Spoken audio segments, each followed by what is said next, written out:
Mon début était dans une petite ville, sans richesse et sans charme, où la vie ne marchait pas vite, mais pleine de sourires et larmes. Au début, il y avait mon père, ma mère et moi, une maison simple, un lieu pourri. J'avais pas trop d'amis, mais pour moi, pas de soucis. Moi, j'aimais cette vie. J'étais petit, je ne savais pas. Pour moi, c'était amusant. Pour mes parents, n'importe quoi. Dans cette ville, on n'avait pas de structure, on n'avait pas de culture, on n'avait pas d'école. Pour mes parents, rien n'était sûr, la vie était dure et folle. Et puis voilà, on est parti. La vie nous a ouvert une porte. Et nous avons réussi, une nouvelle chance, plus au nord. À l'arrivée à notre destin, on pouvait voir la différence. Même si tout n'était parfait, au moins il y avait de la cohérence. Des opportunités partout, une apparence bien présentée. Et là, un peu plus tard, ma sœur est arrivée.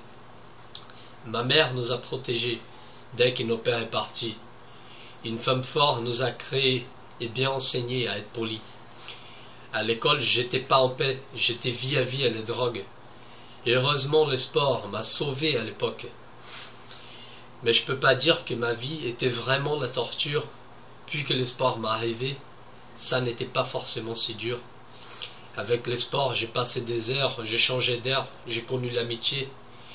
Mon équipe m'a montré des valeurs et mes profs m'ont vraiment aidé.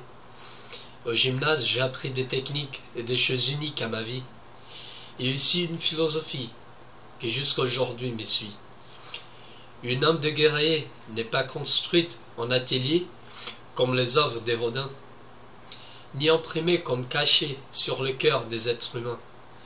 Elle est construite avec la lutte et le respect aux autres, sans oublier que tout le monde, mais tout le monde, a sa chance de corriger ses fautes.